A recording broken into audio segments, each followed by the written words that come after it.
Alors déjà, je ne suis pas sûr qu'on parlera de métavers, je pense qu'on parlera d'omniverse.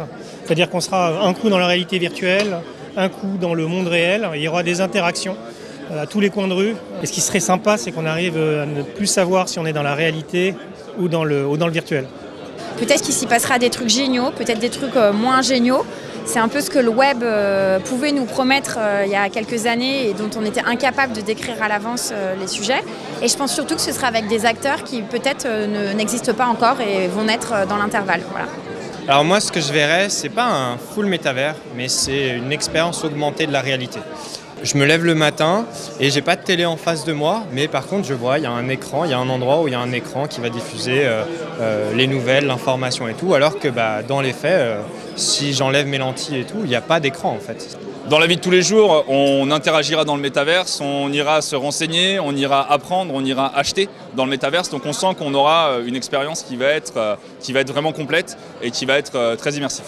L'idée, c'est plutôt qu'on l'utilisera quand on en a vraiment besoin, pour du travail collaboratif, pour du travail de formation, plutôt des formations aux gestes techniques. Donc ça, il y aura un besoin. Mais de mettre du métavers partout, perso, pro, non, c'est pas l'avenir de 2030 qui m'intéresse, plutôt elle me fait très peur. Je vais découvrir des endroits, tu vois, j'adorerais, je pense que les pyramides, on ne pourra plus jamais y aller. Et j'adorerais aller passer 1 heure entre midi et 2 pour visiter le tombeau de Toutankhamon. En fait, j'aimerais beaucoup faire ça en réalité virtuelle.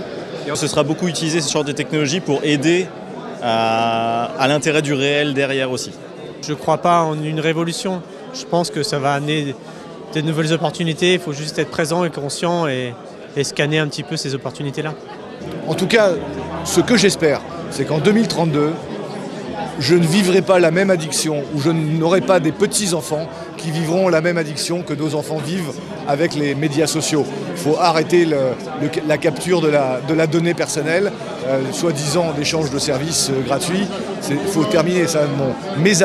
Mon avatar aura son shield, son bouclier de protection et décidera à qui il donnera ces données de façon, même à qui il va les faire payer, si tu veux y accéder.